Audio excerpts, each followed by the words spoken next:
Hi, I'm Gunny Ski. I'm the director of FOB Rasor. If you're watching this video, it's because you're concerned about someone in your life and them possibly taking their own lives, killing themselves. 22 veterans a day kill themselves. I was almost one of them. So I can speak to you about some of the things that the veteran is going through and some of the signs that you may be able to pick up on and what to do about it. Some of the risk factors is post-traumatic stress disorder. It's hell to go through.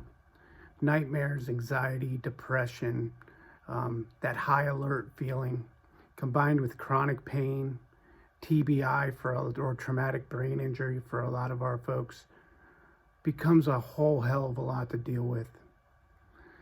Drugs and alcohol abuse.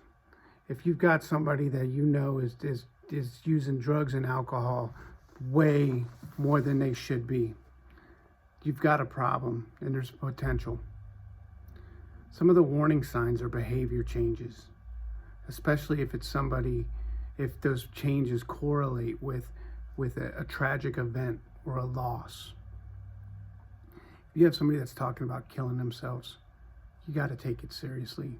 You can't write it off as just a bad day or anything else. You need to take effective measures.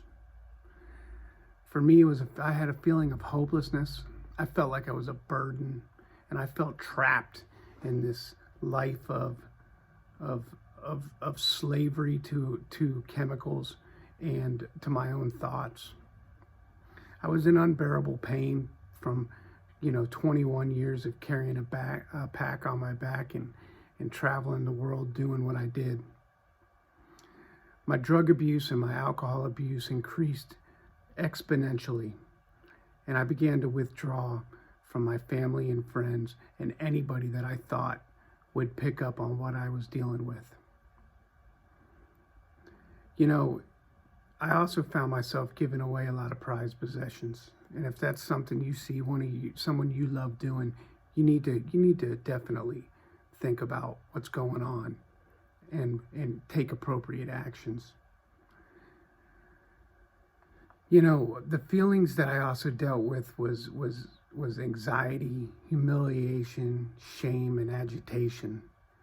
And I was embarrassed to feel what I was feeling and to be going through what I was going through, but I certainly wasn't going to be telling anybody about it. I couldn't bring myself to do it. But the biggest thing that I think you need to be concerned about is if you notice somebody that's feeling like I was feeling or like I just described, and then out of nowhere, they all of a sudden are feeling better, or it's not a problem anymore. That's when you really, really have to raise the bullshit flag and find out what's going on. Because at that point, chances are he or she has already made a decision, and they're actively planning on how they're going to kill themselves. Now, what do you do when you find out, if you suspect somebody's going to kill themselves? You got to talk to them, and you got to act like you're the only one with the balls to talk to them, because chances are you are. Listen, and don't debate. Just listen to them. And if they are thinking about killing themselves, you got to stay with them. You got to take away all the means that they possibly could have to kill themselves and simply dial the phone number 988. They'll get you the help you need. And after you get off the phone with 988, and they're going to formulate a plan with you.